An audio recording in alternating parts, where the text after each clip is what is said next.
Halo semuanya, selamat datang di ulasan kita kali ini. Belakangan ini, jujur aja, kita sering banget dengar diskusi hangat atau bahkan kepanikan soal nilai tukar rupiah yang lagi melemahkan. Wajar banget kalau banyak dari kita yang buru-buru cari tempat aman buat nyimpen uang. Tapi, data dari sumber yang bakal kita bedah hari ini punya satu tesis yang sangat provokatif. Aset pelindung yang paling aman dan menguntungkan saat ini mungkin bukan aset yang lagi Anda pikirkan. Nyatanya, ada satu aset tersembunyi yang baru-baru ini meroket tajam sampai 125%. Oke, biar nggak bingung, ini peta jalan kita buat mengurai data-data ekonomi yang kompleks ini selangkah demi selangkah. Pertama, kita bahas ilusi dolar AS. Kedua, emas, alternatif lebih baik. Ketiga, ledakan industri perak yang tersembunyi. Keempat, jebakan perak palsu. Dan kelima, standar keamanan LBMA. Kita langsung masuk aja ke bagian pertama, ilusi dolar AS. Nah, pernah nggak kepikiran pertanyaan provokatif ini? Apakah borong dolar AS itu benar-benar bikin untung? Kalau kita lihat data setahun terakhir, rupiah emang geser dari kisaran 16.700 ke 17.300 per dolar. Sekilas, wah kayaknya nih peluang emas nih buat yang pegang dolar ya kan? Tapi mari kita sandingkan datanya baik-baik. Secara angka di atas kertas, ya Anda untung selisih sekitar 600 perak alias 3,6%. Tapi poin krusialnya di sini. Coba bandingin margin 3,6% itu sama tingkat inflasi kita yang ada di kisaran 6%. Bukannya untung, uang Anda secara real malah nyusut. Jadi nyimpen dolar dalam skenario ini sebenarnya cuma ngasih imbal hasil negatif. Ilusi banget kan? Lanjut ke bagian kedua. Emas, apakah ini alternatif yang lebih baik? Dan perbandingan ini benar-benar brilian buat mengilustrasikan intinya. Keuntungan dolar AS cuma nyangkut di 3,6%. Emas meroket sangat impresif sampai 40%. Tapi siap-siap kaget. Coba lihat perak. Logam ini melonjak gila-gilaan sampai angka fantastis 125%. Berdasarkan analisis data historis kita, perak sukses mengalahkan dolar AS dan juga emas secara telak. Terus, kalau masih ada yang mikir dolar AS itu tak terkalahkan, asumsi itu udah patah. Setahun yang lalu, 1 gram emas nilainya sekitar 105 dolar. Hari ini, 1 gram emas yang sama udah tembus 150 dolar. Kesimpulannya jelas banget, daya beli dolar AS secara global itu sebenarnya lagi turun drastis kalau diadu sama logam mulia. Sekarang kita masuk ke bagian ketiga, ledakan industri perak yang tersembunyi. Kenapa perak bisa meledak kayak gitu? Jawabannya ada di apa yang disebut sumber kita sebagai identitas ganda perak. Beda sama emas yang kebanyakan cuma dipakai buat perhiasan atau simpanan kekayaan, perak ini sangat vital buat industri teknologi mutakhir masa kini.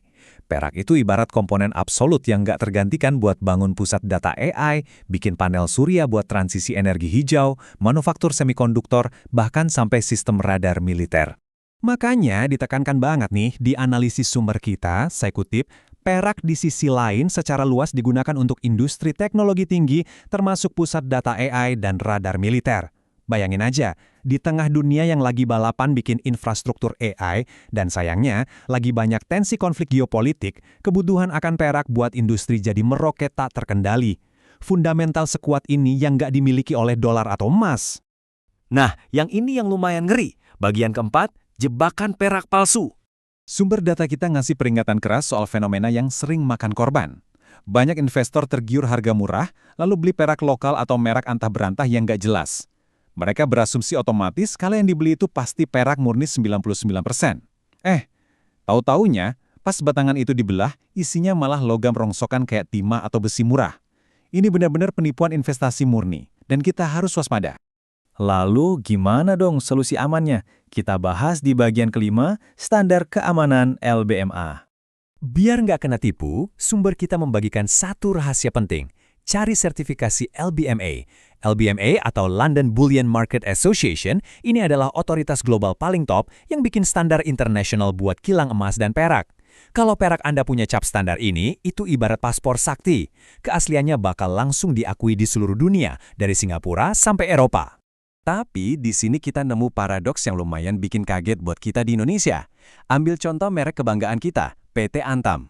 Untuk emas, Antam itu reputasinya sempurna, udah punya sertifikat LBMA sejak tahun 1999. top banget kan? Tapi sayangnya, menurut data sumber kita, produk perak Antam saat ini ternyata tidak punya sertifikasi LBMA.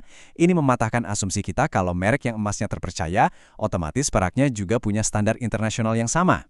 Faktanya nih, dari 85 pemurni perak di seluruh dunia yang punya sertifikat internasional LBMA, saat ini nggak ada satupun yang dari Indonesia. Makanya, sumber kita sangat menyarankan, kalau mau aman, liriklah kilang internasional yang udah terverifikasi. Contohnya kayak Nadir Metal Refinery dari Turki, Herayus, dan Valcambi dari Swiss, atau Porthmint dari Australia. Merek-merek inilah yang memisahkan antara investasi yang benar-benar valid dan risiko kena tipu. Jadi setelah membedah semua fakta objektif ini, semuanya berujung pada satu pertanyaan krusial. Bagaimana Anda akan mendiversifikasi aset Anda di era yang serba nggak pasti ini? Kita udah lihat ilusi untungnya dolar, stabilnya emas, dan ternyata perak ini punya potensi raksasa berkat kebutuhan industri.